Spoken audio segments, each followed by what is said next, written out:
Salam persaudaraan dari Bukit Sandar Matahari Ledalero. Kami menyapamu semua dalam senandung ucap salam dalam Sang Sabda. Bacaan Injil dan Renungan hari ini, edisi 24 Januari 2024, Hari Rabu, Pekan Biasa ketiga, disusun dan dibawakan oleh Frater Ivan Mali, SVD. Selamat mendengarkan.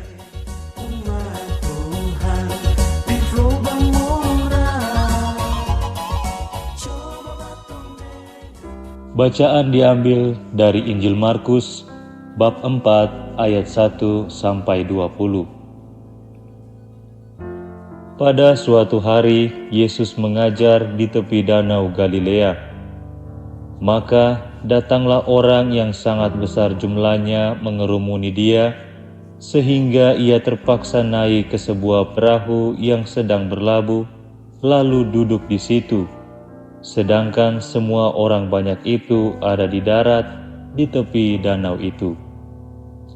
Dan Yesus mengajarkan banyak hal kepada mereka dalam bentuk perumpamaan.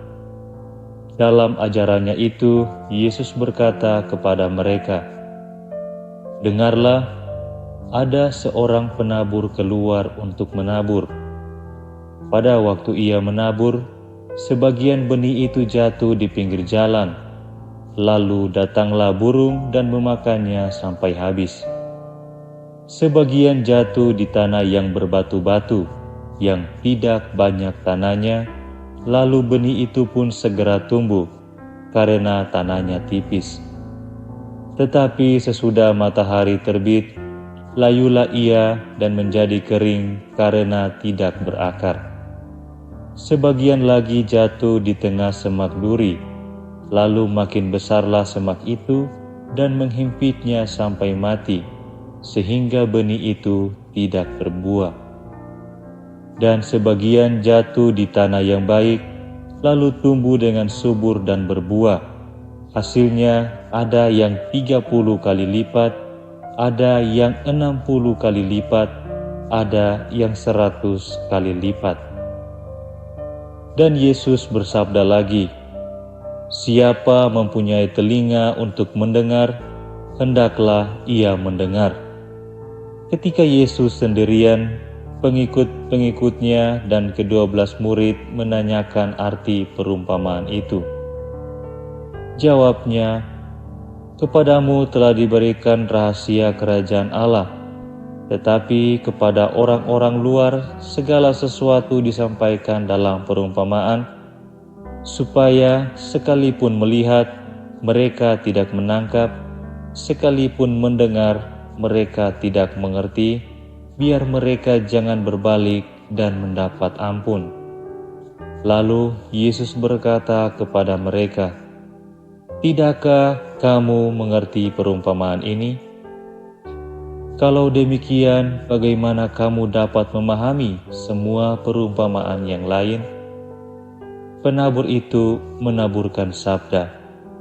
Orang-orang yang di pinggir jalan, tempat sabda itu ditaburkan, ialah mereka yang mendengar sabda. Lalu datanglah iblis dan mengambil sabda yang baru ditaburkan di dalam mereka. Demikian juga yang ditaburkan di tanah yang berbatu-batu, ialah orang-orang yang mendengar sabda itu dan segera menerimanya dengan gembira, tetapi sabda itu tidak berakar dan tahan sebentar saja. Apabila kemudian datang penindasan atau penganiayaan karena sabda itu, mereka segera murtad. Dan yang lain yang ditaburkan di tengah semak duri, ialah yang mendengar sabda itu, tetapi sabda itu lalu dihimpit oleh kekhawatiran dunia, tipu daya kekayaan, dan keinginan-keinginan akan hal yang lain, sehingga sabda itu tidak berbuah. Dan akhirnya yang ditaburkan di tanah yang baik, ialah orang yang mendengar dan menyambut sabda itu lalu berbuah, ada yang 30 kali lipat, ada yang 60 kali lipat, dan ada yang 100 kali lipat. Demikianlah sabda Tuhan, terpujilah Kristus.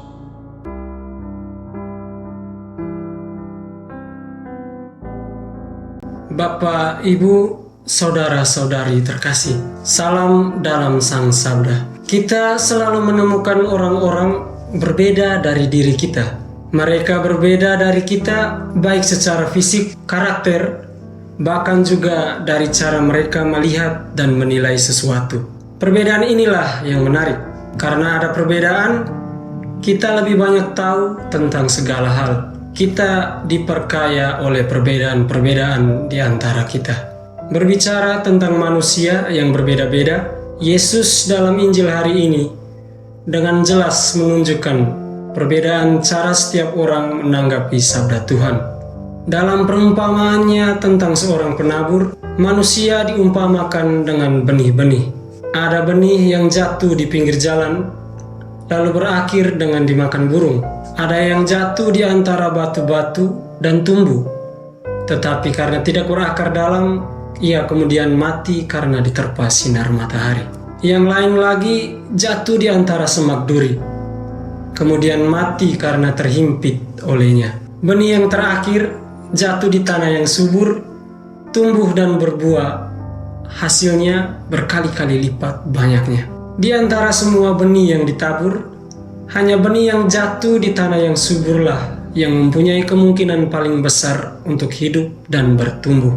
Bapak, Ibu, saudara-saudari yang terkasih, hanya orang yang siap menerima sabda Tuhanlah yang memiliki jaminan untuk hidup dengan bahagia yang berlimpah ruah. Kita semua tahu itu. Namun kenyataannya, kita seringkali lebih memilih menjadi benih-benih yang jatuh ke tempat-tempat yang membuat kita tidak bisa tumbuh, apalagi berbuah. Kita lebih memilih menjadi orang-orang beriman yang tidak memperhatikan dan melaksanakan sabda Tuhan, yang menutup mata dan telinga atas keselamatan yang sudah di depan mata.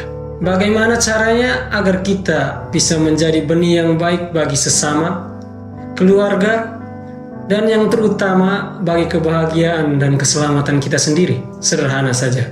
Kita cukup menumbuhkan kebiasaan untuk sekurang-kurangnya sekali dalam sehari membaca dan merenungkan sabda Tuhan dalam kitab suci, atau melalui platform-platform media sosial yang secara rutin menghidangkan renungan untuk santapan jiwa kita. Hal seperti ini mungkin sederhana, tetapi sering kita abaikan. Percayalah, sabda Tuhan yang penuh kuasa itu akan memberi kita kekuatan batin yang besar untuk mengubah diri dan sesama. Saudara-saudara yang terkasih dalam Kristus, semoga sabda Tuhan hari ini meneguhkan iman kita, dan semoga kita dapat menjadi benih yang tumbuh di tanah yang subur dan menghasilkan banyak buah. Semoga. Hei bersaudara, umat Tuhan di lubang moral. Sahabat-sahabat pencinta Sang Sabda, kita baru saja mendengar bacaan Injil dan renungan edisi hari ini. Sampai jumpa kembali pada edisi berikut. Terima kasih kepada Divisi Kerohanian website Seminari Tinggi Santo Paulus Ledalero.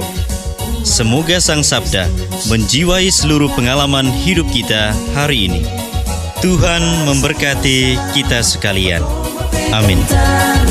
Dalam satu hati